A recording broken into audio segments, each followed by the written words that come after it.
Hey there, awesome viewers. Welcome back to our channel, where we break down the latest tech tips and tricks to make your online life easier.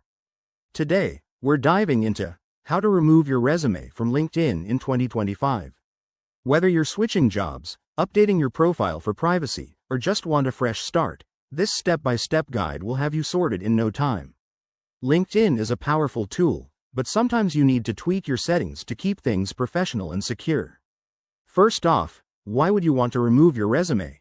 It could be to protect sensitive information or to focus on other profile highlights. Whatever your reason, let's jump right in. Start by logging into your LinkedIn account using your email and password.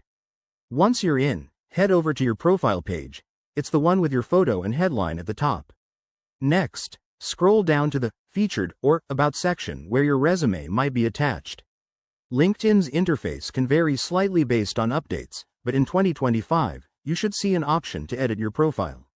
Click on the pencil icon or Edit button next to the Resume section. This will open up your editing tools. Now, locate the resume file you've uploaded. It might be under Media or Documents. Simply click on the three dots next to it and select Delete or Remove. Confirm the action when prompted. LinkedIn might ask you to verify for security reasons. Once that's done, hit Save at the top of the page to update your profile. A quick tip: after removing your resume, double-check your profile to ensure everything looks good. If you're concerned about job searches, consider adding a summary or skills section instead to keep your profile engaging. Remember, LinkedIn evolves, so if you run into any hiccups, check the Help Center for the latest 2025 updates. There you have it.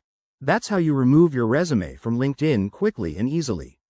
If this helped you, give this video a thumbs up, subscribe for more tech tutorials, and hit that bell icon so you never miss an update.